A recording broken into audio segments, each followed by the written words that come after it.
자, 그런데 우리가 이제 이 교회를 다니시는 분들이 교회에 가서 제일 많이 듣는 그 설교 중에 하나가 이제 학개서 하면은 다 같이 성전 건축. 그래서 성전을 건축해야 될 때 반드시 이 본문을 가지고 많은 그 사역자들이 설교를 해요. 자, 그러면 근데 상당 부분 많은 오해가 있기 때문에 여러분들이 성전과 교회가 무엇인지에 대해서 정확히 알기 위해서 조금 오랜 시간이긴 하지만 잠깐 강의를 추가로 하겠습니다. 자, 이제 성전의 역사를 한번 볼게요.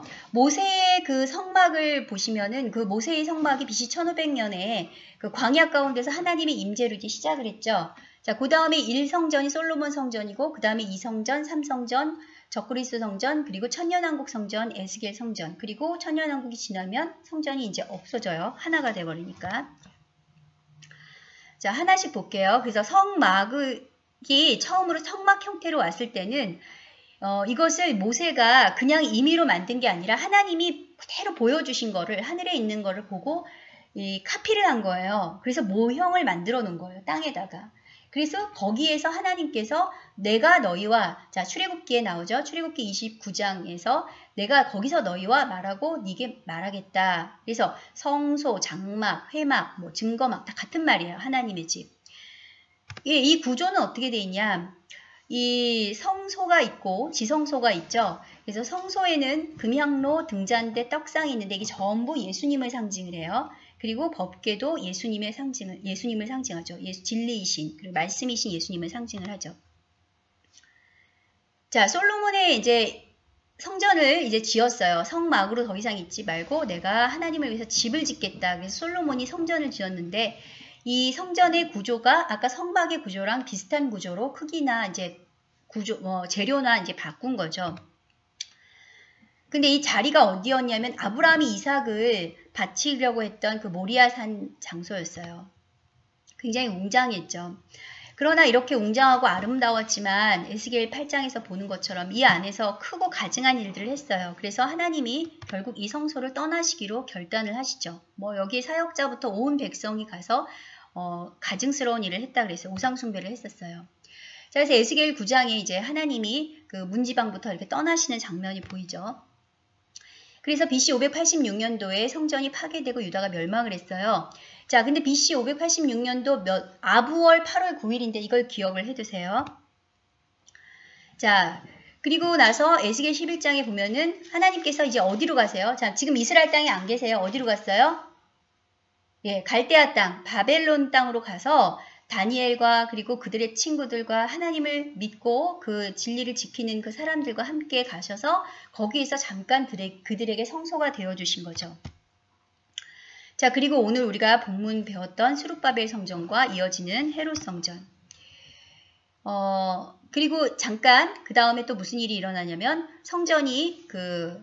성전이 아주 부패게 되죠. 그 안티오코스 4세가 뭐 돼지 피로 제사 지내고 또 여기에서 온갖 유대인들을 학살하고 그렇게 하는 과정에서 마카비가 들고 일어나서 성전을 정결케 하는 과정이 일어나죠. 그러나 결국 예수님이 오셨을 때 이 성전은 파괴가 돼요. 그래서 예수님이 승천하시고 나서 AD 70년에 아부월 8월 9일, 즉 유대인들이 기록이에요. 이거는 같은 날짜에 1성전과 2성전이 둘 다 파괴가 돼요. 그리고 이거는 이제 로마 티투스 장군에 의해서 이루어졌죠. 그래서 그 이후에 예루살렘은 누가 통치를 하느냐? 처음에는 이제 마카비 왕조, 그 다음에 로마 제국, 그 다음에 이슬람, 그리고 또 영국, 이스라엘 이렇게 통치자들이 바뀌고, 그리고 현재 예루살렘의 성전터는 이렇게 네 구역으로 나눠져 있다 그랬어요. 근데 거기에 보시면은 솔로몬 성전의 우리가 추정 위치, 아마도 이제 제3성전이 지어진다면 저쪽이 아닐까라고 사람들이 추측을 하는데 정확히는 모르겠어요. 근데 저 자리가 아닐까라고 추측을 해요. 그래서 이 자리가 지금 어딘지를 봐두세요. 이게 황금돔 사원, 지금 이슬람이 있는 사원이죠. 그리고 이쪽에 이제 서쪽 벽에서 그때 통곡의 벽에서 트럼프가 기도했던 곳이죠. 그래서 이제 제3성전이 막 지어지기 일보 직전에 와 있는 상태예요. 그리고 나중에 이제 재림하시면 그 다음에 천년왕국이 열리면서 에스겔 성전이 되는데 그건 이제 천년왕국에 들어가는 사람들이 보게 되겠죠. 그때 그 성전은 하나님이 동문을 통해서 나가셨는데 다시 동문을 통해서 들어오시고 그 성전과 성읍이 있는데 그 성읍의 이름은 여호와 삼마라고 할 것이다. 그래서 성전의 크기를 비교하면 이렇게 점점점 커지죠. 그리고 그 성이 있고 성전이 있어요. 근데 에스겔 때는요. 성전이 에스겔 성전이 성 밖에 있어요. 삼마 성 밖에 있어요. 근데 새 예루살렘에 가면 성 안에 성전이 없어요. 그리고 하나님과 어린 양의 성전, 즉 성전과 그 성이 하나가 되는 장면이 보이죠. 자, 이렇게 해서 한번 쭉 리뷰를 했는데 이 신약에서 예수님은 뭐라고 말씀하셨는지 말씀으로 한번 볼게요. 자, 그러면 요한복음 2장에서 예수님이 뭐라 그러셨어요? 이 성전을 보고 내 아버지의 집이라 그랬죠. 내 아버지의 집으로 장사하는 집을 만들지 말라. 그리고 성전 청소를 먼저 시작을 하시죠. 그리고 2장 19절에 너희가 이 성전을 헐어라. 내가 사흘 동안에 일으키리라. 이 말씀 때문에 예수님이 나중에 그 십자가에 달리시게 되는 결정적인 그 죄목이 됐는데 사흘 동안에 일으키리라 그랬는데 이때 이 성전은 뭘 의미하는 거예요? 예수님 자신인 거예요. 다시 말해서 예수님 자신이 성전이고 성전은 모형이었던 거예요. 그래서 마태복음 12장에 보면 예수님이 내가 너희에게 이르노니 성전보다 더 큰 이가 여기 있다. 성전보다 더 큰 이가 누구예요? 예수 그리스도죠. 예, 마가복음 15장에 38절에 보면 그래서 예수님이 십자가에서 숨을 거두시는 순간에 성전에서 실제로 무슨 일이 일어났냐면 휘장, 이 성소의 휘장은 아무나 들어갈 수 없었어요. 1년에 한 번 대제사장만 들어갈 수 있는 곳이었는데 그곳이 휘장이 위에서부터 아래까지 찢어져 버렸죠. 자, 이제는 누구든지 예수 그리스도를 통해서 하나님께 올 수 있었다. 그래서 고린도전서에 보면 이 성전은 성도의 몸이다 라는 것을 너희가 하나님의 성전인 것과 자 하나님의 성전을 더럽히면은 뭐라 그랬어요? 하나님이 그 사람을 멸하신다 그랬어요. 여러분들이 성도예요. 그러면 성도는 그 자신이 미니 성전이에요. 작은 성전이에요. 여러분들이 여러분들의 몸을 더럽히면 어떻게 된다 그랬어요? 하나님이 그 사람을 멸하신다 그랬어요. 명심하세요. 그래서 음행하는 자가 자기 몸에 범한다. 즉 성도가 음행하면 그 즉시 그건 사망을 의미하는 거예요. 자, 고린도 후서 6장에서 성전의 그 성도의 몸에 대해서도 똑같이 살아계신 하나님의 성전이다. 우리가. 그렇죠? 성령이 거하시는 성전이라 되었어요. 우리가. 그리고 자, 예수님은 산돌이신 예수님이시다. 이렇게 얘기를 했는데 자, 성전이 한번 상상을 해보세요. 성전은 돌로 지어졌죠. 그 돌이 움직여요? 안 움직이죠. 근데 예수님은 성전이시죠. 그럼 예수님은 뭐예요? 살아있는 돌이시죠. 그 뜻이에요. 그래서 살아있는 돌이신 예수님, 그분같이 너희들도 신령한 집, 성전으로 세워져 간다. 그리고 너희들 자신이 이제 거룩한 제사장이 되어서 제사장은 하나님을 만날 수 있었죠. 이제 제사장이 된다. 그런데 어떤 제사장이냐? 자, 2장 9절에서 왕 같은 제사장이다. 이거는 이제 로열 프리스트훗, 왕의 권한을 가진 제사장이다. 히브리서 9장에 보시면은 이제 그렇기 때문에 이 예수님은 손으로 만든 곳에 있지 않고 그것을 뚫고 들어가시는 거죠. 단번에 들어가셨어요. 그분이 이제 9장 24절에서 그리스도께서는 참것의 그림자인 손으로 만든 성소에 들어가지 아니하고 바로 그 하늘에 들어갔다 그랬죠. 자, 하늘의 성소로 예수님이 바로 들어가셨고 그분 자신이 또 성소였어요. 그런데 9장 28절을 한번 다 같이 읽어보게 시작. 이와 같이 그리스도도 많은 사람의 죄를 담당하시려고 단번에 들이신 바 되었고 구원에 이르게 하기 위하여 죄와 상관없이 자기를 바라는 자들에게 두 번째 나타나시리라. 자, 이게 무슨 말이냐면요. 자, 예수 그리스도가 영원한 제물이 되시고 한 번으로 예수님을 통해서 우리가 구원을 받을 수가 있게 되었는데 그 예수님을 통해서 우리가 구원이 시작이 되었어요. 그런데 그 죄와 상관없이, 즉 구원과 상관없이 그 예수님을 바라고 사랑하는 자들, 속죄 이상으로 그런 사람들한테 뭐라 그랬어요? 두 번째 나타나신다. 재림하신다. 즉 예수님은 그런 성도들을 위해서 다시 오신다는 거예요. 자, 그래서 하늘의 성전의 모습이 요한계시록에 그 4장에 나와 있는데 하늘의 모습이 어떻게 돼 있어요? 보좌가 있죠. 그리고 보좌에 앉으신 부분에 그룹들이 있고 주변에 24장로들이 이렇게 있어요. 그리고 하나님 앞에 하나님의 일곱 영, 예, 이렇게 있고요. 이게 하늘의 성전의 모습이고요. 하늘의 성전에도 제단이 있어요. 6장 9절, 계시록 6장 9절에 보면은 하나님의 말씀과 그들이 가진 증거로 말미암아 죽임을 당한 영혼이 제단 아래에 있어 이렇게 나오죠. 그래서 이 제단 아래에 누가 있나 자세히 봤더니 울부짖는 이 순교자의 영혼들이 있는 거예요. 빨리 원수 갚아달라고. 자, 하늘에 제단이 있다는 거예요. 지금 법궤도 있었죠. 제단도 있었죠. 자, 그리고 하늘의 성전 장막을 묘사한 거에 보면 거기에 누가 그러면 이 예배를 드리고 있느냐. 각 나라의 족속과 백성과 방언에서 아무도 능히 셀 수 없는 큰 무리, 이방인의 큰 무리죠. 구원받은 무리들이 그의 성전에서 밤낮 하나님을 섬김에 보좌에 앉으신 이가 그들 위에 장막을 치시리니. 자, 하늘의 성전에서 지금 예배를 드리고 있어요. 자, 계시록 11장 아까 제가 말씀을 드렸고요. 언약궤 보였죠. 그리고 계시록 15장을 보시면은, 자, 15장은 어떤 장이냐면 이제 그 마지막 그 대접 재앙이 시작되기 전에예요. 그래서 15장 5절에 보면 하늘의 증거 장막의 성전이 열리면서 이제 7 대접을 갖고 천사들이 막 나오는 거예요. 자, 이 7 대접 재앙이 마치기까지는 성전에 능히 들어갈 자가 없더라. 자, 거꾸로 말하면 이 마지막 재앙이 다 끝나면은 이제 하나님의 성전에 그 가장 깊은 곳에 사람들이 들어갈 수 있게 되고, 자, 그 모습을 한번 보세요. 자, 보좌가 이렇게 가운데 있고, 4그룹이 있고, 24장로들이 있고, 자, 제단과 순교자의 영혼들, 그리고 열방의 구원받은 무리들과 14만 4천. 여러분, 그 천국은요, 엄밀히 말하면 신분사회예요. 그래서 여러분들이 누가 누구를 지배하는 신분사회가 아니고요. 누가 하나님과 보좌에 가장 가까운가, 그것에 대한 신분사회예요.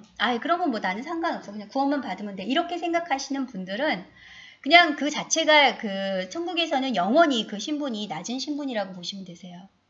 그러나 여러분들이 가장 소망해야 될 것은 이 하나님의 보좌, 가장 가까이에서 하나님을 예배하고 하나님과 연합될 수 있는 것을 꿈꾸신다면 여러분 그렇게 될 거예요.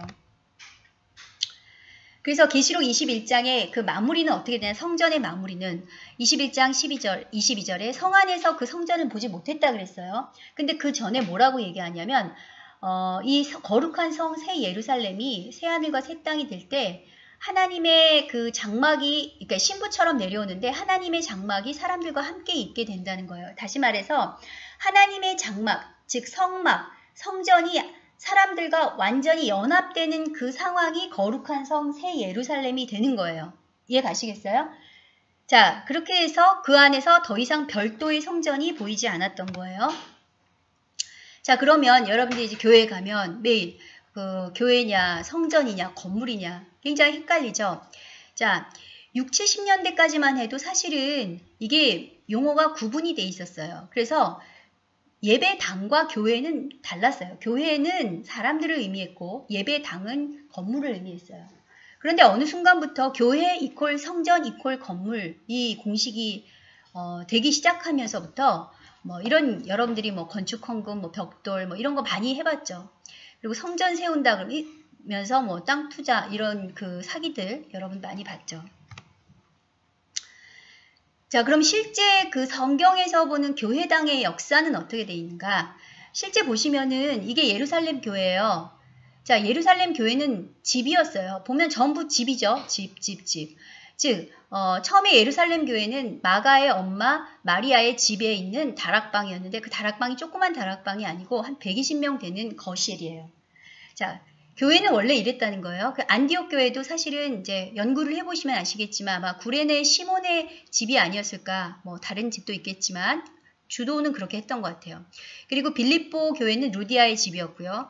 고린도, 에베소, 로마 교회는 굉장히 멋있는 사람들이죠. 브리스길라와 아굴라의 집이에요. 자, 이 사람들은 교회를 3개나 개척했어요. 제일 중요한.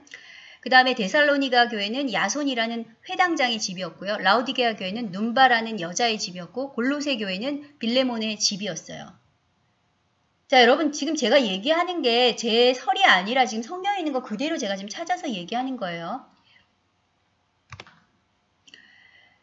자, 그리고 AD 233년에 교회사 쪽에서 최초의 그 교회당이라고 장소라고 구별된 장소라고 보는 곳이 두라 유로포스의 집인데요. 이것도 결국 집이에요. 그러니까 사람들이 그렇게 얘기를 한 거지만 이것도 역시 집이었어요. 그러다가 그 박해를 피해서 사람들이 어디로 기어 들어갔어요?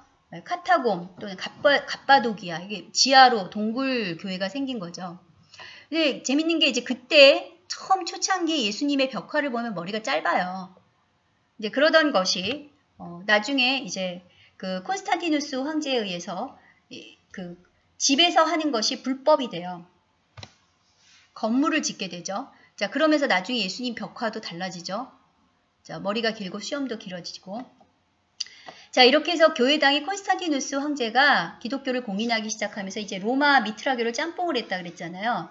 그래서 국가가 교회를 통제하기 위해서 건물을 지어주고 건물을 갖다가 뭐 거기서 할 수 있도록 허락을 해주고 대신 가정집이나 다른 데서 국가의 허락 없이 하는 것은 불법해서 핍박을 했어요.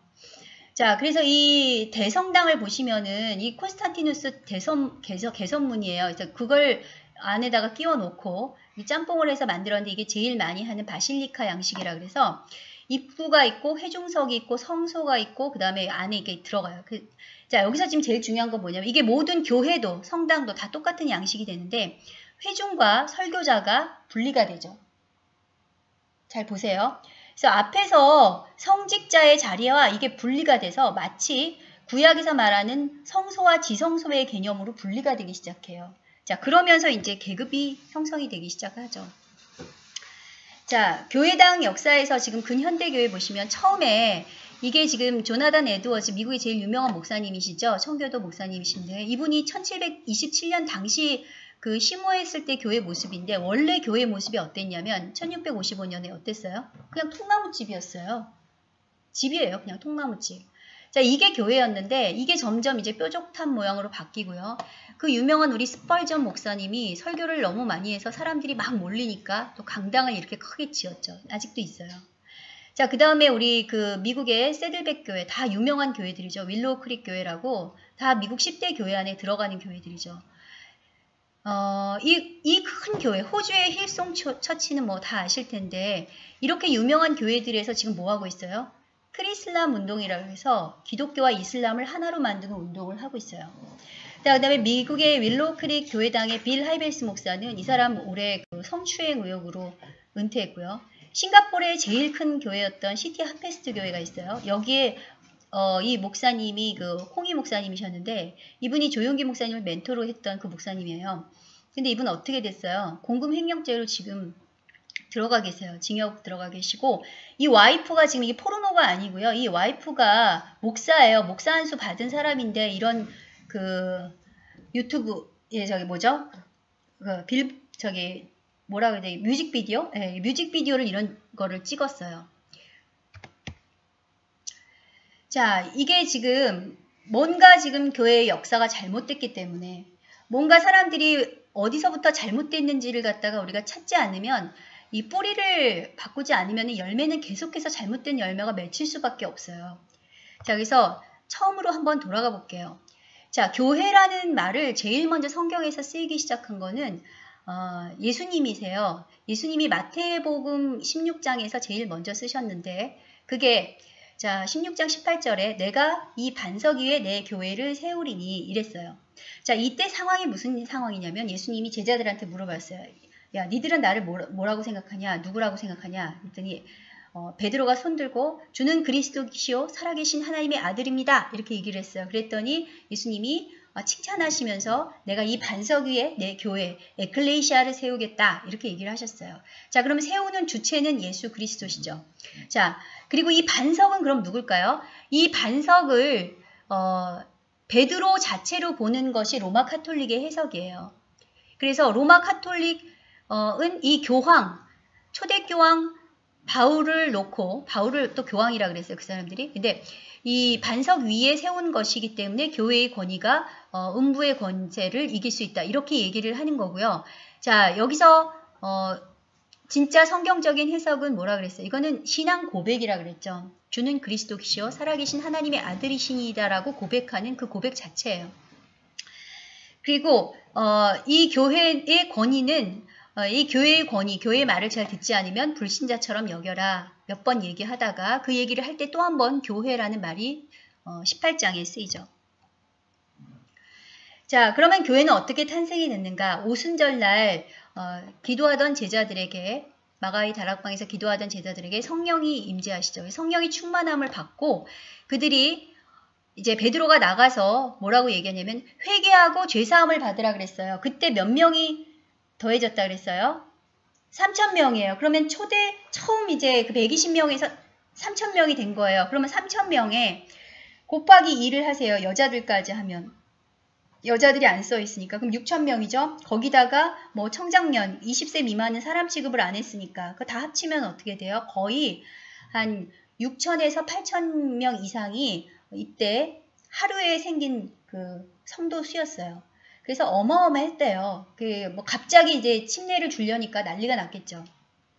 그 메시지는 뭐다? 회개하고 죄사함을 받으라. 예수 이름으로. 자, 그 다음에 사도행전 2장의 교회의 시작이 나오는데 그러면 교회에서는 뭘 하는 거냐?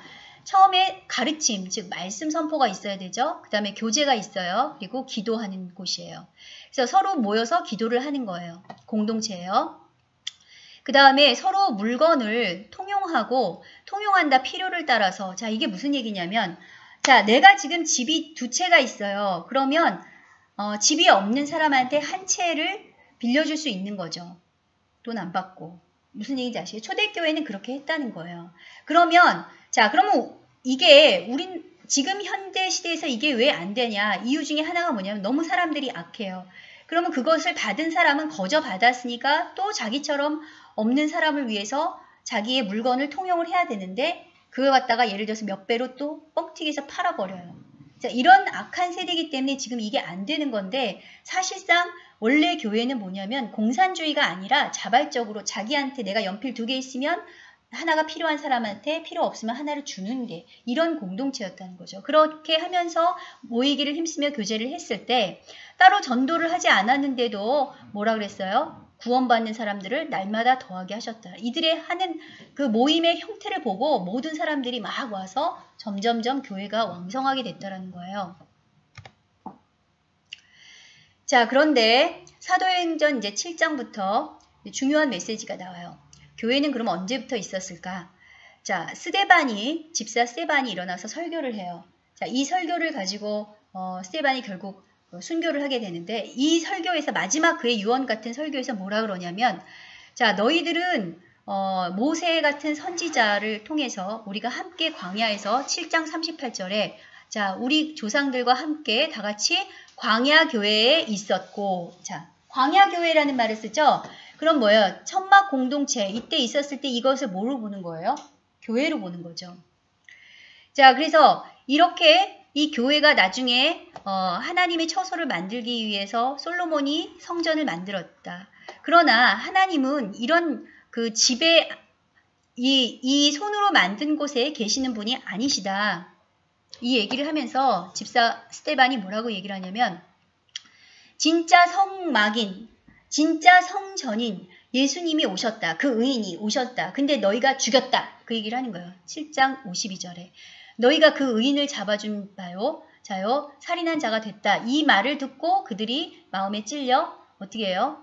이제 돌로 쳐서 죽이는 거죠. 그리고 주동자가 누구였다? 여기 제일 주동자가 여기 팔짱 끼고 있는 사울이었어요. 그 사람이 나중에 바울이 되죠. 자, 이렇게 해서 스데반이 순교를 하게 되는데 그 핵심적인 메시지는 뭐였다? 광야 교회에 대한 메시지였어요. 그리고 성전, 성막에 대한 메시지. 자, 그래서 교회가 그러면 뭐냐? 정확한 정의를 지금부터 설명을 드릴게요. 자, 이 파란색과 빨간색 이 부분 한번 읽어볼게요. 교회 곧 다같이 그리스도 예수 안에서 거룩하여지고 성도라 부르심을 받은 자들이에요. 아시겠어요? 여기까지예요. 이 영어를 보시면은요, saints라고 돼 있어요. saints.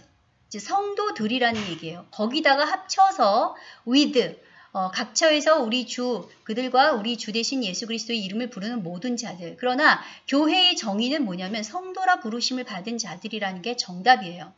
그래서 교회는 원래 에클레시아라고 했는데 그 에클레시아라는 뜻은 정확히 얘기하면은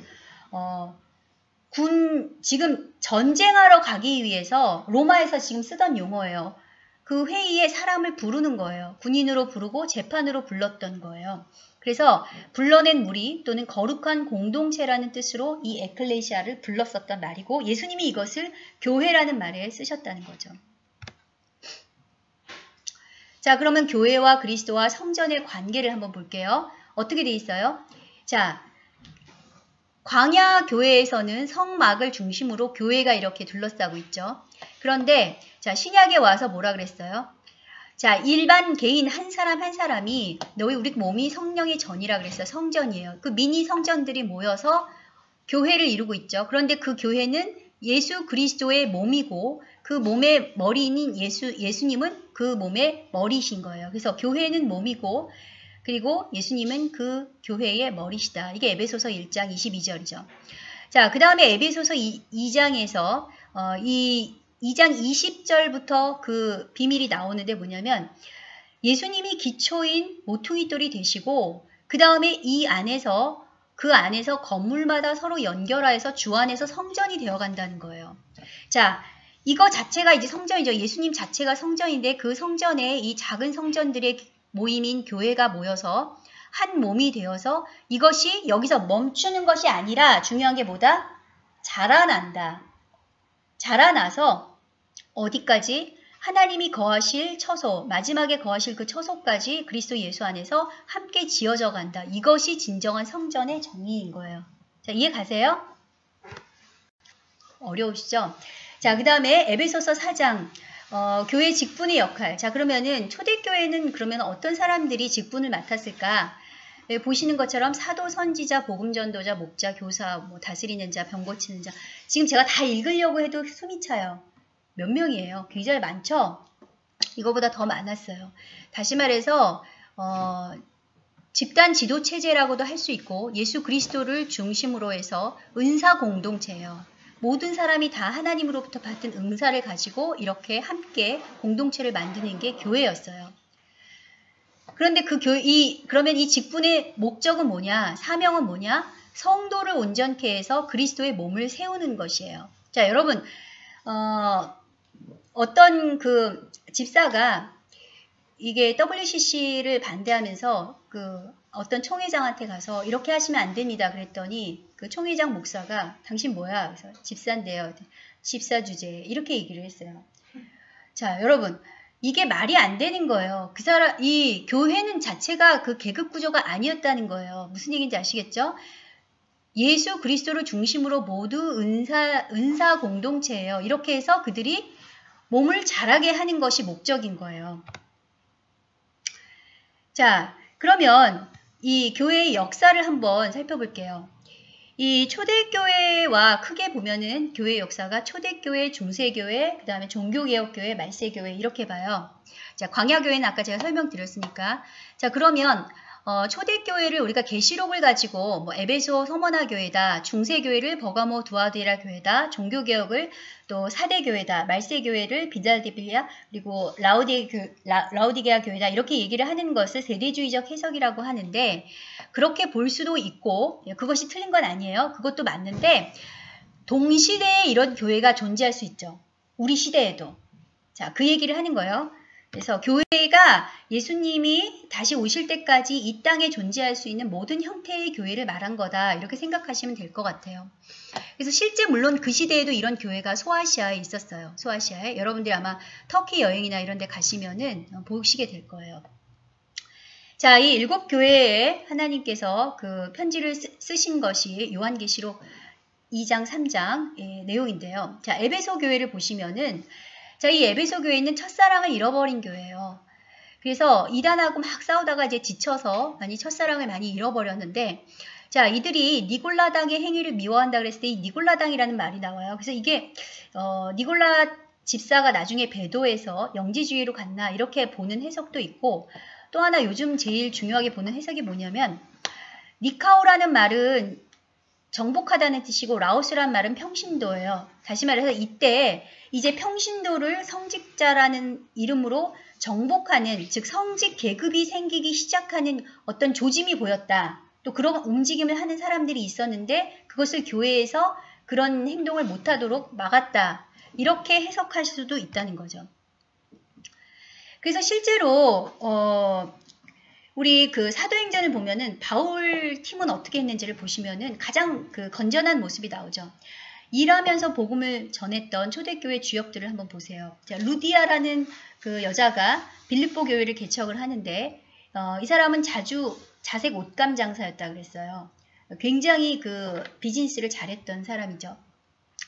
자, 이 사람이 빌립보 교회를 개척을 했고 브리스길라와 아굴라라는 사람은 어떻게 했어요?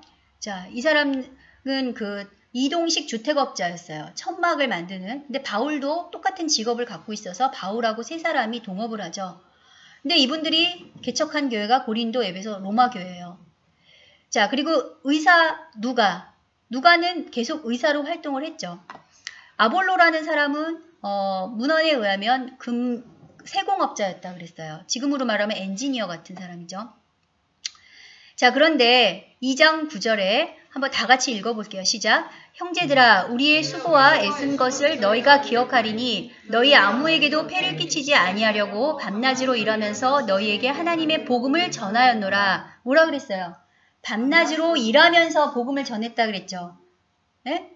지금 사도 바울이 이렇게 하면서 신학교도 개척하고 다 했던 거예요. 자기가 일하면서. 원래 복음을 전했던 사람들은 다 같이 이렇게 직업을 가지고 자기가 일을 하면서 돈을 벌면서 순수하게 교회를 했던 거예요. 모임을.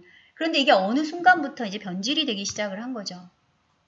자, 이렇게 밤낮으로 일하면서 이렇게 교회를 개척했고 나중에 이 브리스길라와 아굴라 부부는 저는 성경에서 가장 아름다운 결혼 생활의 모델로 보는데 결국은 순교를 하죠. 그래서 이 마지막까지 이 교회를 개척하다가 순교를 해요. 자, 이 서머나 교회를 볼게요. 자, 이제 서머나 교회는 순교하는 환란기에 순교하는 교회인데 여기 보시면은 너희가 10일 동안 환란을 받으리라 이렇게 되어 있어요. 자, 이 10일 동안을 10대로 보기도 하고 그래서 로마 제국이 10대로 보기도 해요. 실제 이제 이때 그 네로 황제 그 다음에 또 제일 많이 그 박해를 또 가했던 디오클레티아누스 황제도 있죠. 그리고 이 적그리스도의 모형으로 보는 또 도미티아누스 황제도 있고요. 그런데 이것이 거기서 끝나는 것이 아니라 자, 세대주의적인 해석으로 보면 그때로 끝났지만 그게 아니라 지금도 이런 일들이 일어나고 있고 또 그동안에 로마 카톨릭의 종교 재판 시기가 있었죠. 그때 6,700만 명 이상이 기독교인들이 죽게 되죠. 이제 이것도 역시 서머나 교회로 우리가 볼 수 있다. 그 다음에 이제 문제가 되는 교회들이에요. 이제 버가모 교회, 두아디라 교회 이렇게 쭉 나오는데, 자, 버가모 교회에서는 제가 동그라미를 쳐놨어요. 여러분들이 발람의 교훈과 니골라당의 교훈, 니골라당 아까 말했죠. 자, 이게 이제 실제로 이게 정착화되기 시작하는 교회예요. 그래서 성직 계급이 이제 도입이 되기 시작하고, 그 다음에 발람의 교훈이란 건 뭐냐면, 이제 구약의 민수기에 보면 발람이라는 선지자가 무당인데요. 거짓 선지자죠. 정치인에게 돈을 받기 위해서 이스라엘 백성들을 저주를 해요. 돈 받고. 그러다가 안 되니까 어떻게 하냐면 이스라엘 백성들을 저주하기 위해서 그 꾀를 쓰는데 우상 제물을 먹게 해요. 그래서 행음하게 하면 하나님이 싫어하시니까 축복을 안 주시니까 그렇게 꾀를 쓰는 거짓 선지자예요. 그래서 이 발람의 교훈, 돈을 위해서 사역하는 사람들, 그래서 발람의 교훈과 니골라당의 교훈을 지키는 사람들, 사역을 하는데 돈벌이 수단으로 예수님 팔아서 돈 장사하는 거죠. 예수 장사하는 거죠. 이렇게 장사하는 사람들이 생긴다는 거죠. 그리고 자기의 그 권력을 이걸 위해서 하는 사람들이 이 버가모 교회의 사람들이에요. 그래서 이때는 또 뭐가 생기냐면 이런 식으로 그 형상들, 뭐 십자가를 숭배하기 시작하고, 뭐 물고기 숭배하고, 뭐 비둘기, 배, 뭐 이런 거 숭배하기 시작하죠. 두아디라 교회는 한 번 더 나아가요. 이게 이제 3, 4세기의 그 교회를 상징하기도 하는데요. 자, 자칭 이세벨이라고 하는 여자 이세벨을 네가 용납해서 내 종들을 가르쳐 행음하게 하고 우상의 제물을 먹게 한다. 내 종들. 다시 말해서 지도자들을 완전히 이제 타락시키는, 음행하게 만드는 그런 그 죄를 범하기 시작하는 교회죠. 타락되는 교회인데 여기서부터 이제 그 가정교회 모임이 불법화되기 시작해요. 그리고 성인 숭배, 성상 숭배가 되고 교황 정치가 이제 시작이 되죠. 그래서 이것을 이제 시작하게 된 계기가 가장 결정적인 게 콘스탄티누스 대제였는데, 동방교회에서는 이 사람을 뭘로 보냐면은 13번째 사도로 봐요. 근데 이 사람이 실제로 그럼 크리스찬이었냐? 아니죠. 왜냐하면 자기 와이프도 살해하고, 잔인하게 살해하고, 자기가 기독교인이 돼서 살해하고, 그리고 끝까지 침례는 죽을 때까지 안 해요. 죽는 순간에 받아요. 그리고 자기 아들도 죽여요. 잔인하게. 자, 그렇게 한 사람을 우리가 기독교인이라고 볼 수는 없죠. 자, 그래서 이 교황주의가 시작이 되게 된 게 키프리아라는 사람이 교회 밖에는 구원이 없다라는 말을 해서 카톨릭 성직 제도를 이제 확고히 하기 시작하고, 암브로스라는 사람이 데오도시로우스라는 황제가 아주 다혈질이었어요. 그래갖고 열받아서 이제 데살로니가 폭동 왔던 사람들을 7,000명을 한 번에 죽여버려요. 그래서 그 일 때문에 교황이 안 만나주니까 그 앞에서 무릎을 꿇게 돼서 황제를 회개시킨 교황이 돼서 황제의 권한보다 이 사람이 더 위로 올라가게 돼서 교황주의가 시작이 되는 거예요. 자, 어거스틴은 제가 말씀드렸죠. 자, 그래서 로마 카톨릭 역사가 이렇게 시작이 되기 시작하는데, 십자가도 사실은 이때 586년부터 이제 십자가 사용이 시작이 됐어요. 원래는 이런 것도 이제 사용을 안 했었어요. 자, 여기 보시면은 그러니까 성인들, 그러니까 순교한 사람들을요, 이렇게 유골들을 전시해 놓고 이걸 숭배를 시켰어요. 이게 이제 니케아 회의에서 이거를 인정을 했죠. 지금도 이렇게 하고 있어요. 자, 그리고 로마 카톨릭의 종교 재판에 의해서 이렇게 많은 진짜 성경대로 믿는, 진리를 믿는 그리스도인들이 서머나 교회처럼 죽어갔고요. 자, 여기서 보면 이제 화채설이라는 게 있는데, 이게 뭐냐면요, 카톨릭에 가면 이게 떡이잖아요. 우리 성찬할 때 이렇게 나누는 떡 있죠. 자, 요거를 갖다가 실제 예수님의 몸이라고 해서 이렇게 고귀하게 모시고, 근데 이게 지금 미트라 종교의 태양신 숭배의 상이에요. 이게 사실은 거기다 끼워 놓고 이걸 숭배를 하지 않으면은 이제 범죄자로 이제 취급을 하죠. 그리고 교황 무호설을 이때부터 나오게 되고, 마리아를 숭배하게 되고. 근데 이 화채설을 나중에 보면은 루터가 끝까지 인정을 해요. 자, 그 다음에 교황이 아버지들의 아버지라고 지금도 불리우고 있는데, 요 말 자체가 어디서 나온 말이냐면 미트라 종교에서 나온 말이에요. 이방 종교에서 나온 말이죠. 근데 이 교황들이 뭐라고 얘기했는지 보세요. 인간은 구원받기 위해서 교황에 대한 순종을 전적으로 필요로 한다. 이게 보니페스 8세가 얘기를 했고요. 또 비오 10세는 뭐라 그랬냐면 교황은 육신의 베일 아래에 있는 예수 그리스도 자신이다. 이렇게 얘기를 했어요. 자, 이 외에도 뭐 망언들이 많아요. 자, 그러면은 이게 과거 중세 카톨릭으로만 되느냐? 그게 아니라 현재에도 지금 이루어지고 있다고 얘기했죠. 그래서 이 버가모 교회, 두아디라 교회는요, 로마 카톨릭만이 아니라 그들과 함께 하는 이 우상의 제물을 먹고 있는 혼합주의를 믿는 기독교 뭐 다 포함해요. 종교 형태를 갖고 있는 교회들, 혼합주의의 교회들을 다 말해요. WCC 교회들을 다 얘기를 하죠. 이게 지금 교황이 2016년 투게더 집회라 그래서 이게 개신교 집회거든요. 근데 교황이 이거를 홍보를 하고 있어요. 홍보 영상에 지금 뭐라고 이게 나왔는지 보세요. 자세히 보세요. 막 5만 종교를 다 이렇게 해놓고 투게더 하나가 돼야 된다. 지금 이 얘기를 하고 있죠. 자, 그러면 개신교는 어떻게 하고 있는가 실제로. 자, 여러분이 아시는 그 유명한 목사들이 있어요. 뭐 베닌, 캐더린 쿨만, 은사주의에서는 제일 유명한 분들이죠. 근데 이런 분들이 로마 카톨릭과 지금 연계가 돼 있고요. 뭐 빌리 그레암, 그러니까 복음주의죠. 그리고 릭 워렌도 복음주의죠. 이들도 연계가 돼 있어요. 로버트 슐러, 뭐 이분 파산했죠. 조엘 오스틴 지금 한참 쓰임 받고 있죠 또.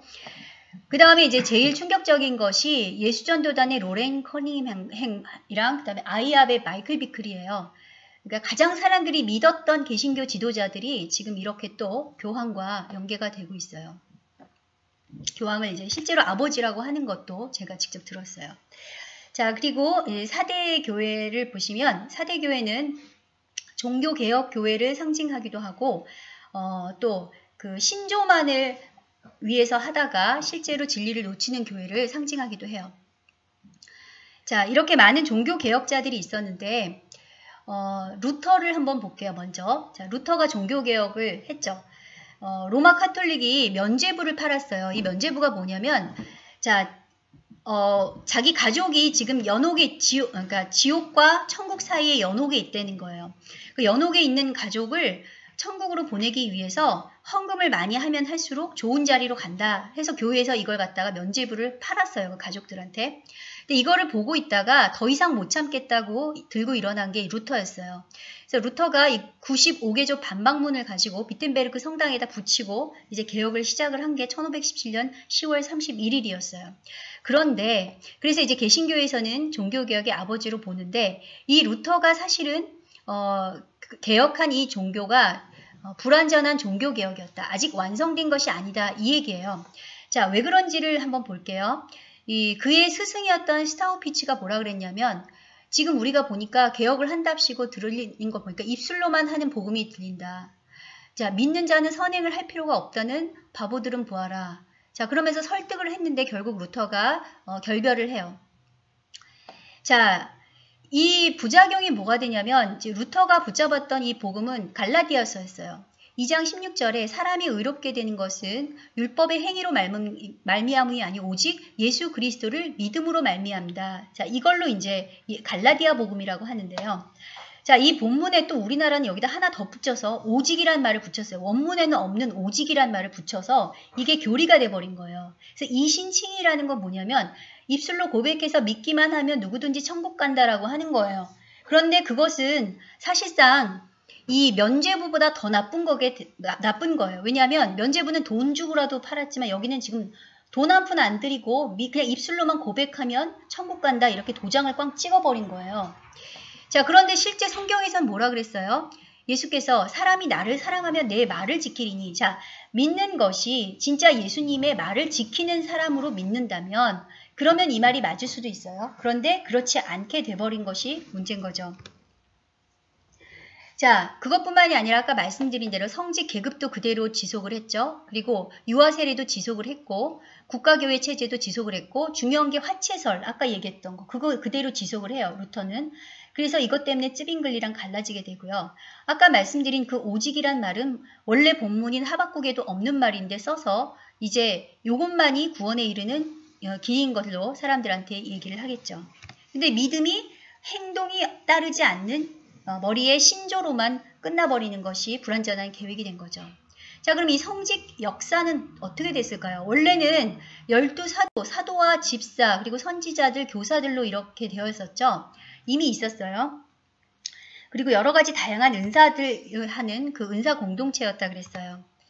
그랬는데 나중에 이제 그것이 조금 더 세분화돼서 이제 목사는 원래 목자와 교사의 준말이었는데 여기 지금 번역을 또 다시 이렇게 바꿨더라고요. 그리고 감독들, 집사들, 자 그리고 선포자라는 선포자라는 그런 직분도 있었어요. 근데 이게 보시면 장로들 한 사람이 두 가지 직분을 갖는 경우도 있어요. 자, 베드로는 장로인 동시에 사도였죠. 요한도 장로인 동시에 사도였어요. 자, 이거 한번 여러분들이 정리해서 다시 아까 말씀드린 거니까 보시고요. 자, 그런데 아까 지금 루터 얘기를 하면서 왜 여기까지 왔냐면 처음에 광야교회에서는 성소를 중심으로 해서 대제사장, 제사장, 레위인, 백성들 그리고 선지자와 사사로 이렇게 지금 구조였어요. 즉 공동체가 전체가 하나님 앞에 가는 구조로 이런 구조였는데 초대교회는 아까 말씀드렸고 로마 카톨릭에서 지금 개신교가 개혁을 했는데 보시면 어때요, 여러분?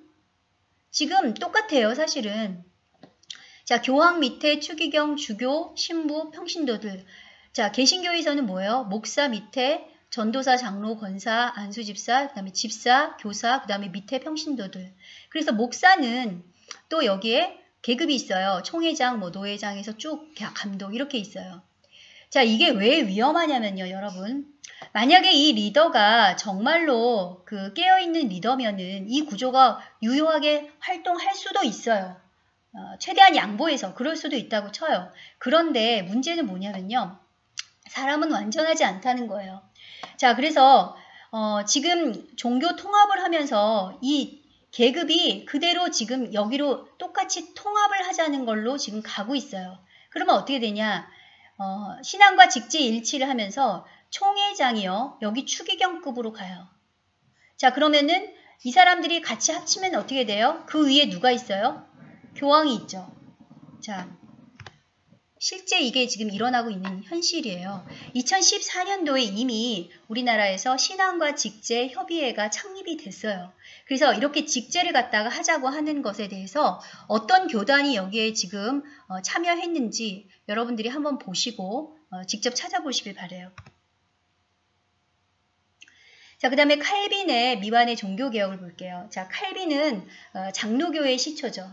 자, 근데 칼빈은 이게 기독교 강요라는 책으로 전 유럽에서 그 2차 종교개혁을 일으켰던 사람인데 영원한 선택, 이 책의 지금 목차예요. 하나님은 어떤 이들은 구원에 이르도록 어떤 이들은 멸망에 이르도록 예정하셨다. 자, 이게 맞을 수도 있고 틀릴 수도 있지만 이게 신조가 돼버리면 이게 믿음의 그 근거, 교리가 돼버리면 큰 문제가 돼요. 그래서 예정설이라 그래가지고 여기에 나중에 잘못된 극단적인 칼빈주의가 나오게 되는데 그들은 한 번 구원받으면 무슨 죄를 짓더라도 자식을 죽이고 뭘 하더라도 영원한 구원을 받게 된다. 이렇게 얘기를 하는 거예요. 거기다가 이신칭의까지 들어가면 그 구원이 어떤 구원이에요? 그냥 입술로만 한번 영접했으면 나는 무슨 죄를 지어도 천국 간다. 이렇게 돼버리니까 교회가 타락하게 되는 근본적인 이유가 됐던 거예요. 자, 여기 보시면은 실제 그럼 칼빈은 뭐라 그랬냐? 칼빈은요, 죽을 때까지 회개해야 된다고 얘기했어요. 그리고 우리를 부르신 목적은 회개시키려는 것이었다고 얘기를 했어요. 여기까지는 좋았는데 칼빈도 지금 문제가 성직과 유아 세례와 국가교회 체제를 실시하면서 나중에 종교 재판을 해요. 그래서 칼빈 자체가 이 제네바에서 이 도시에서 따르지 않는 사람들은 또 잔인하게 죽이게 되죠. 이게 이제 국가의 권력을 이용해서 또 그렇게 돼요. 자, 그 다음에 그러면 뭐 감리교는 안전하냐? 감리교도 그렇지 않아요. 그래서 아르미니우스와 그 요한 웨슬레가 감리교의 이제 시초인데 이분들이 그랬다는 게 아니고요. 이분들의 후예들이죠. 이제 이분들의 후예들 중에서 굉장히 그 잘못된 그런 그 부작용들이 나온 게 뭐냐면 자유주의 신학인데 이건 뭐냐면 이 감리교에서는 자유의지를 중요시해요. 자, 개인의 자유의지를 중요시하다 보니까 여기 어디까지 갔냐면 이게 부작용이 성경의 권위보다 인간의 이성과 경험을 중요시하는 데까지 가요. 그래서 이렇게 지금 흉측한 인물들이 나오게 돼요. 그래서 보네퍼도 아주 나쁜 사람이에요, 사실. 자, 칼바르트, 이 사람이 아주 결정적인 역할을 했는데 여러분 기독교의 핵심이 뭐예요? 예수 그리스도의 동정녀 탄생과 구속과 부활과 재림이죠. 근데 그걸 갖다가 그리고 성경은 무엇하다라고 우리가 믿는 거죠. 근데 이걸 전부 다 부정하면 그럼 그게 기독교예요? 근데 지금 이걸 갖다가 가리키고 있었던 사람이 신학교에서 이게 이제 세계 최고의 신학자라고 불리는 사람이에요. 개신교에서. 자, 그러다 보니까 신학교에 갔던 이 성직자들이 어떻게 돼요? 1967년도에 미국의 성직자 1만 명을 대상으로 해서 조사한 설문조사에서 예수님 처녀 탄생과 성경의 무호성과 예수님의 육체적 부활을 실제로 믿는 사람들이 거의 없었어요. 그러니까 노예예요, 대답이. 그리고 이제는 거기다가 덧붙여서 이거 거의 감리교들이 이제 주도하죠. 앞에서 먼저 갔어요. 자, 그 다음에 동성애에 대해서 뭐 미국은 뭐 말할 것도 없고요. 캐나다, 호주, 영국 전부 이제 동성애자를 목사로 임직하는 것에 대해서 이제 보편화되기 시작해요. 자, 그리고 이제 빌라델피아하고 라우디게아 교회. 자, 이것은 이제 말세 교회를 상징하기도 하고 여기서 가장 키포인트는 뭐냐면요. 빌라델피아 교회는 크기랑 상관없이 그 믿음을 지키는 교회고요. 작은 능력으로도. 라우디게아 교회는 뭐예요? 가진 게 많은 교회예요. 그리고 혼합된 교회예요. 자, 그렇게 여러분들이 기억하시면 될 것 같아요. 자, 그러다 보니까 이 지하교회의 모델이 바로 이 빌라델피아 교회가 되고 그리고 리차드 원프런트 목사님의 그 지하교회를 잘 준비하라 이 책도 한번 여러분들이 보시고요. 그 다음에 이제 라우디게아 교회의 그 모델이 되는 이 교회들이 요즘 여러분 미국의 최대 교회죠. 미 최대 교회인 레이크우드 교회 이 조엘 오스틴 목사가 이미 배도를 했고 또 여기 로버트 슐러는 이 교회는 카톨릭에 팔렸다 그랬죠. 자, 그러면 오순절 쪽은 안전하냐? 사실 이 라우디게아 교회하고 유사한 게 오순절 쪽으로 이렇게 볼 수도 있어요. 자, 왜 그러냐면은 이제 마지막에 가장 나타났던 그 교파이기도 하고 전 세계 최대의 교단이에요. 세계에서 가장 큰 교단은 오순절 교단이에요. 자, 우리나라는 이렇게 크지 않지만 전 세계적으로는 그래요. 근데 이 오순절 교단에서 이게 원래 시작된 건 1901년도에 캔자스주에서 미국에서 시작이 됐어요. 자, 그래서 이 시대에도 이런 성령의 은사들이 나타난다. 근데 문제가 뭐냐? 자, 처음에 아주사 부흥이 시작이 됐을 때는요. 이때는 윌리엄 시모 목사가 굉장히 기도를 많이 하고 막 실제로 팔이 없는 사람이 잘려나간 사람이 팔이 자라나요. 교회 예배 중에. 그리고 막 눈동자가 없는데 눈동자가 생기고 막 이런 기적이 일어나니까 도시가 뒤집어졌죠. 자, 그런데 그때는 선포됐던 게 뭐냐면 성경의 권위와 성결이 먼저 선포됐어요. 그런데 지금은 뭐예요? 지금 다시 이제 오중 복음이라 그래서 성결이 빠지고요. 그 자리에 축복이 들어가 버렸어요. 그래서 성결 대신에 축복 때문에 번영주의로 발전하게 되고 그리고 나중에 뉴에이지 영이 이쪽으로 들어오게 되고 그리고 로마 카톨릭과 일치운동의 통로가 되는 거예요. 그래서 은사주의 운동이라 그래가지고 지금 아주사 나오라 그래서 2016년도 얼마 전이죠. 이 부흥 집회 중에서 카톨릭 신부한테 이 개신교 목사가 주최측 목사가 발에다 입 맞추는 언약식을 해요. 자, 나는 우리 개신교는 카톨릭 밑에 있습니다. 라는 것을 공식적으로 인정하는 행동이죠.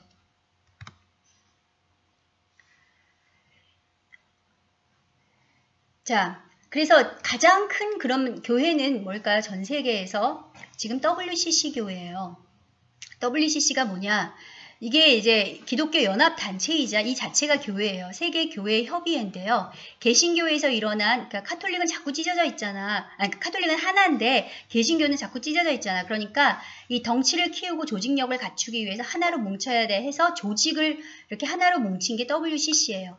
근데 이게 가시적, 조직적, 제도적 교회 연합 운동인데 실제 그 홈페이지에 자, 우리가 이제 사람들이 비판하는 것에 대해서 WCC는 복음적이다 이렇게 얘기를 하는 사람들에 대해서 실제 여러분들이 이거 홈페이지로 들어가서 보세요. 이거 보세요. 번역한 거예요.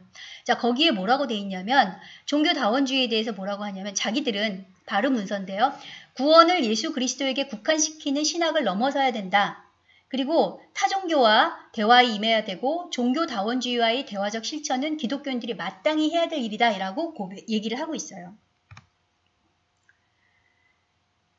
자, 이 WCC 총회가 계속 열렸고 마지막에 열린 게 10차가 대한민국 부산에서 열렸죠.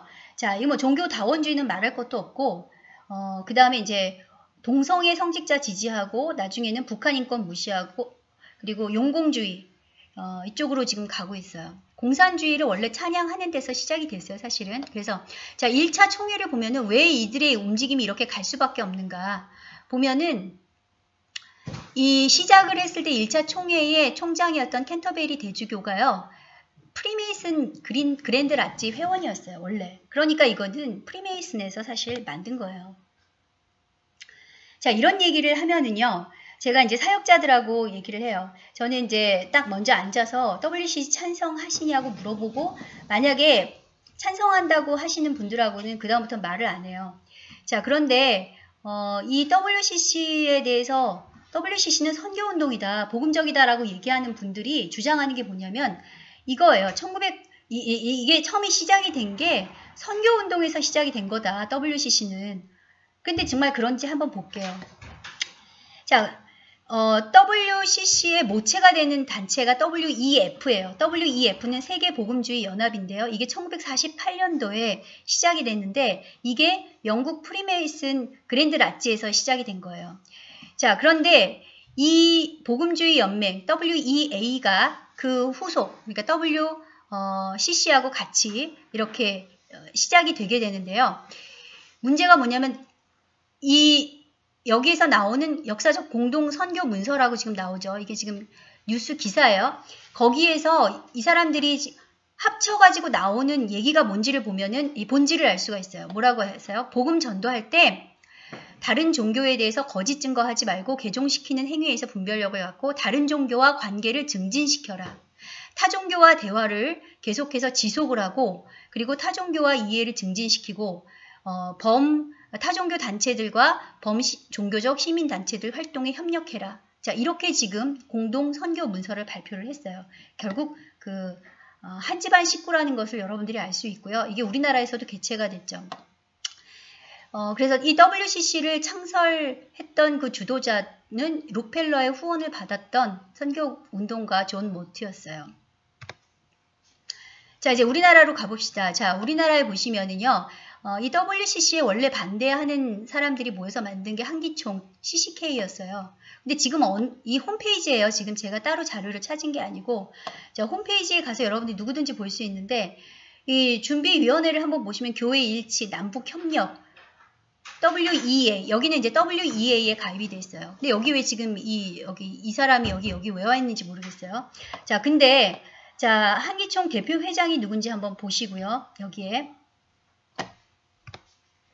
자, WCC의 한국 지부는 NCCK예요. 이것도 역시 홈페이지 가면 여러분들이 그대로 그냥 볼 수 있어요. 소개란에. 자, 여기에랑 별 차이가 없는 걸 여러분들이 알 수 있을 거예요. 아까 그 CCK하고 NCCK하고. 그래서 여기도 뭐가 나와요? 교회 일치 종교간 대화위원회. 그 다음에 여기서는 아주 적극적으로 친복 활동을 하죠. 그리고 통일위원회라 그러고. 자, 여기에 있는 그 일치 회의에서 뭐냐면 카톨릭하고 교회 일치 기도회를 하고 있고요. 역대 회장들 한번 이렇게 보세요. 자, 여기에 지금 아까 여러분들이 이분을 보셨죠? 서로 반대되는 건데 이분이 여기 또 가 있었네요.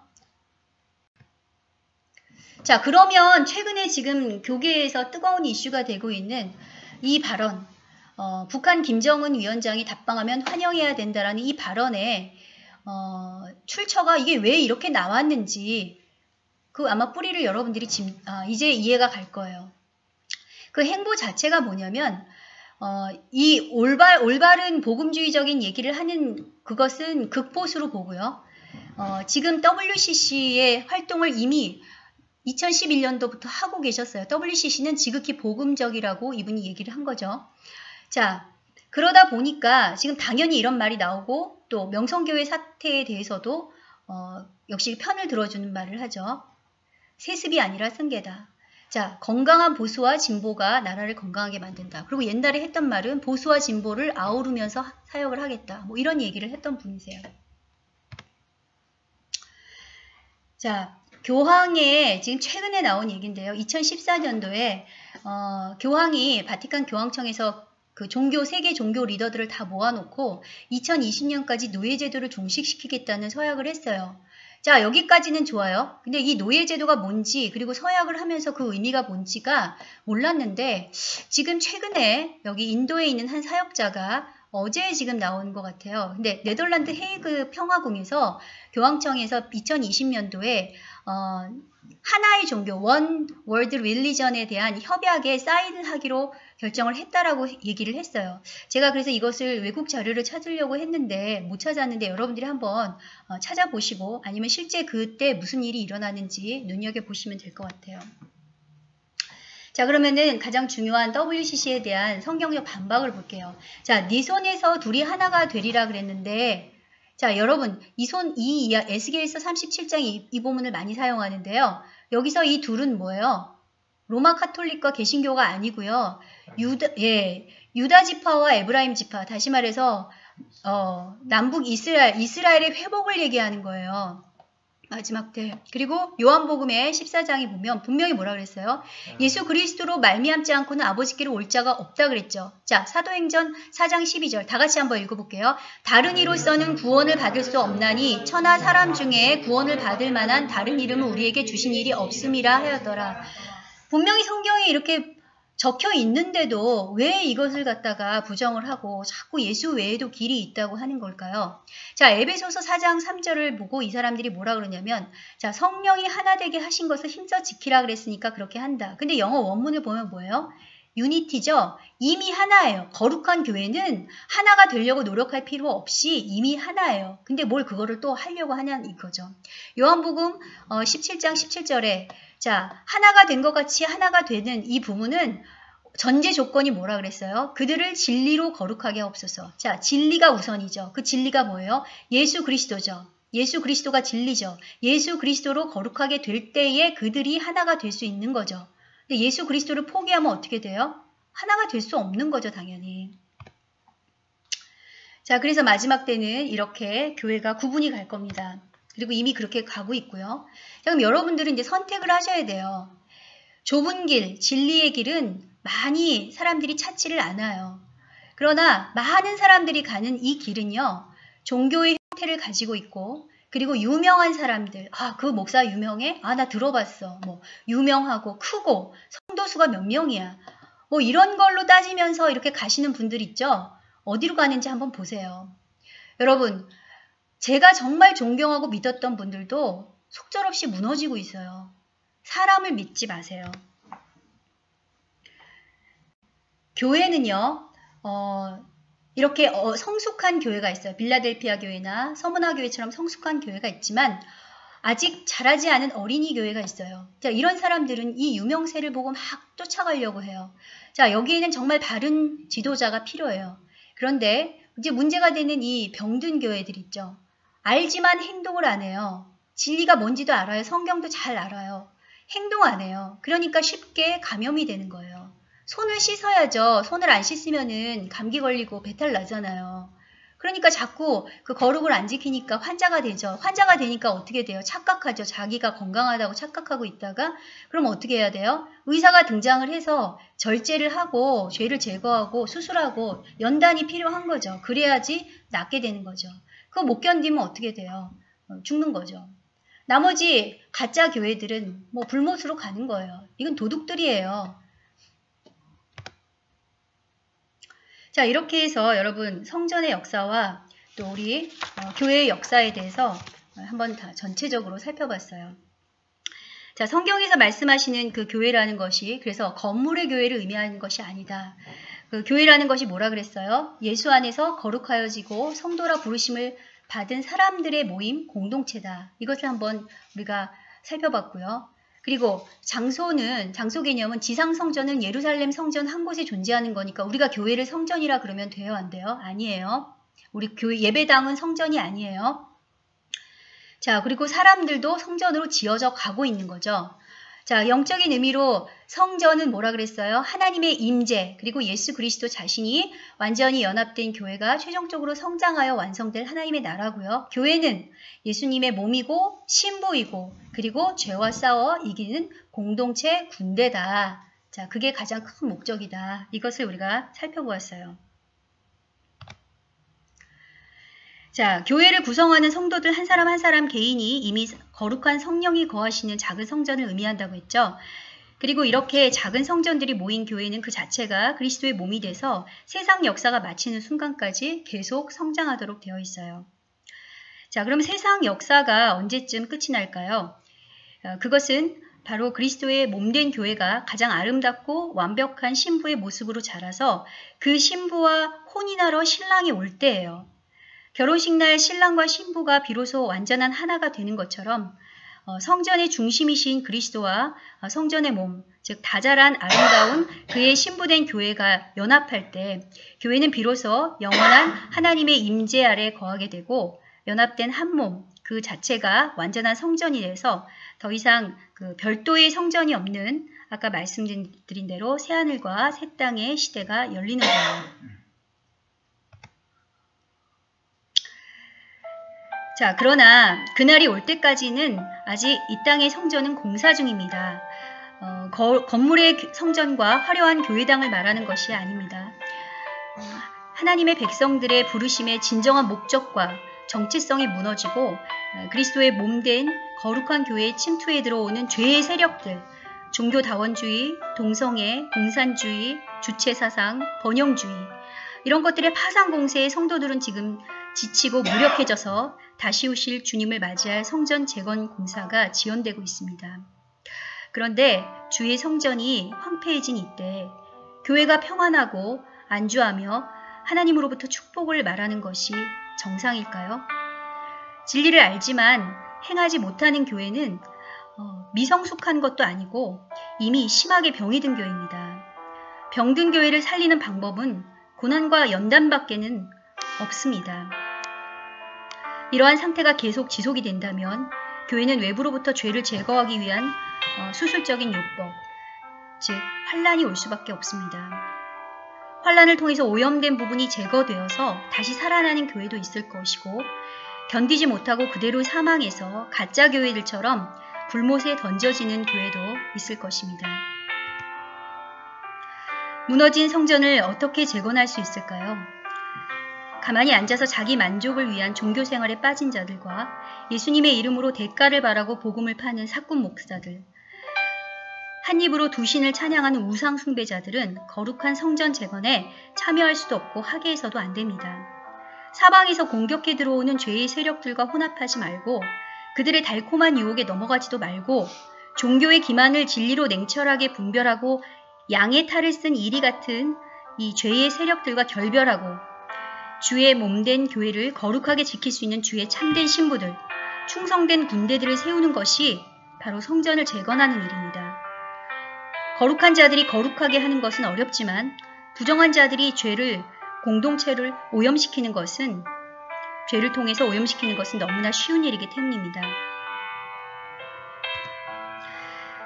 그렇다면 이때의 주의 신부가 되기를 원하는 교회는 무엇을 할 수 있을까요? 학계 선지자는 더 이상 앉아만 있지 말고 나가서 거리에 그 흔한 나무라도 가져다가 성전을 재건하라고 독려합니다. 성경에서 나무는 많은 경우에 사람을 이중적으로 상징합니다. 이 시대에 다시 오실 주님을 맞이할 성전을 건축하라는 것은 더 이상 주의 거룩한 성도들을 젖병 빠는 아이들만 가득한 유아원 수준으로 만들지 말고 죄와 싸워 이길 수 있는 군대로 세우라는 뜻입니다. 여러분들에게 물질, 시간, 건강, 은사가 있습니까? 더 이상 소중한 그것들이 죄의 세력에 흘러가서 교회를 타락시키는 데 사용되지 않도록 그리고 거룩한 성도들을 세우고 진리를 지키는 데 온전하게 사용될 수 있도록 결단하고 행동하시길 바랍니다. 그것이 바로 주님의 재림을 기다리는 거룩한 교회들의 사명입니다. 비록 이 전쟁의 결과가 이 땅에서 거룩한 성도들의 전멸이 된다고 할지라도 마지막 남은 한 사람까지도 이 사명을 위해서 싸우시길 바랍니다. 이 사명 자체가 축복이기 때문입니다. 어떻게 그것이 축복이 될 수 있을까요? 유다 멸망기 하나님과 언약을 파괴하고 우상 숭배를 했던 대가로 빼앗겼던 그 결혼 언약의 상징 인장 반지가 스룹바벨이 학계의 말씀을 순종하고 성전의 기초를 놓는 순간 그 후손으로 오실 메시아 예수 그리스도의 초림과 재림을 통해서 돌아오는 결혼 언약의 약속이 다시 회복되었음을 성경이 증언하고 있기 때문입니다. 세상에 이거보다 더한 축복이 있을까요? 이 시간 이 메시지를 듣는 모든 성도들이 죄의 유혹과 핍박에 흔들리지 않고 끝까지 신랑 되신 예수 그리스도에 대한 충성을 지킨 신부들의 군대가 되어서 이 모든 시간의 역사가 끝나는 그날이 오면 영원한 하나님의 임재, 완전한 성전의 한 몸이 되는 최고의 영광 가운데 들어가시길 다시 오실 예수 그리스도의 이름으로 축복합니다. 기도하겠습니다.